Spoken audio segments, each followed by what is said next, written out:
Yes, plate of seafood. Look at those jumbo shrimp and that delicious mussels. But wait, what the heck is that? That's not New England chowder. Chef? As a native New Englander, I'm always excited to try one of Disney's restaurants that has a variety of seafood on its menu. Over at the Beach Club Resort is Cape May Cafe Restaurant, which has gone through many menu and chef changes. But lately, it has a really good seafood buffet selection that we really enjoy.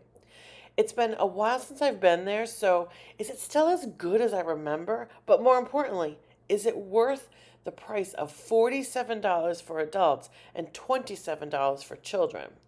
Come along as we check it out.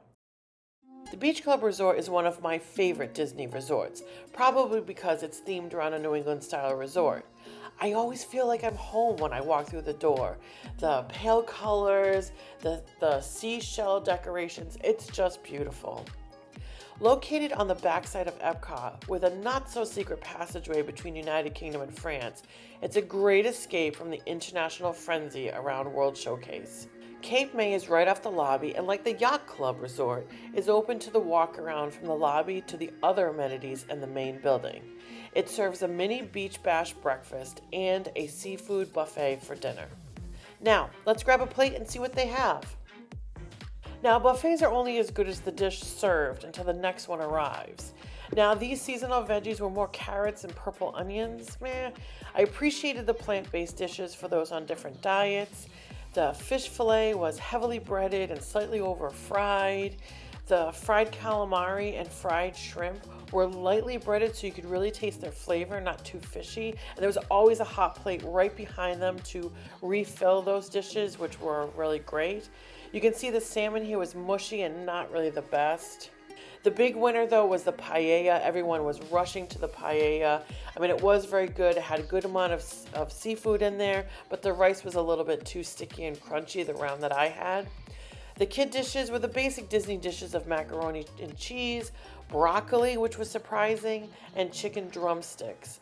There was buttered bow ties with sauce, meatballs, and cheese pizza, which were a nice addition for picky eaters, and a nice step away from the standard chicken nuggets that are at every buffet that I've ever seen for kids. I appreciated the carving station with stripped sirloin and roasted pork, which was very low fat content on them, which was great. When I turned the corner, I was excited to see the boiled New England clam bake staples. Shrimp, clams, mussels, just what you're looking for a clam bake dinner, as well as potatoes and corn on the cob. All cooked well and so full of flavor. Agree, it was missing lobster, and for the price I could have thrown in a lobster tail or maybe a lobster salad roll and really been superior, but it's all right. The pork ribs were not my favorite. This batch anyways, they looked amazing. There was lots of sauce on them. They looked thick, but they ended up being very, very fatty and almost over-sauced. I always love seeing olives on the buffet because I love olives, but I was very surprised to see ambrosia on this buffet, which is a fruit whipped cream salad. I don't even think Megan had ever had ambrosia before, so that was really surprising to see. I mean, look at the pile of seafood on my plate. So fresh, delicious. Now, Megan was very brave and tried the chowder, and I have to tell you, it wasn't very good. This is not New England chowder, people. This is watery, and I don't even know what. But please don't judge New England by this bowl. Now, let's talk about desserts. Disney always has some great desserts. However, sometimes their quality seems to diminish when the sweets are prepared in bulk, like for a buffet. So I'm always a little leery about the desserts at a buffet. But Cape May Cafe has a great variety, but Megan was not very impressed. This cranberry cherry cheesecake was really weird. I mean, they do have their signature bonbon, which is just okay. The lemon blueberry donuts were all right. I mean, they have cookies too on another station, but the dessert's just okay. So would Cape May Cafe be a restaurant I would go back to? Yeah. Cape May Cafe is the only restaurant I've been at Disney so far that has a really good variety of seafood. As a native New Englander, again, I'm looking for that type of variety. I mean, they weren't really a win this time, but I will be back. I will go back, give them another try.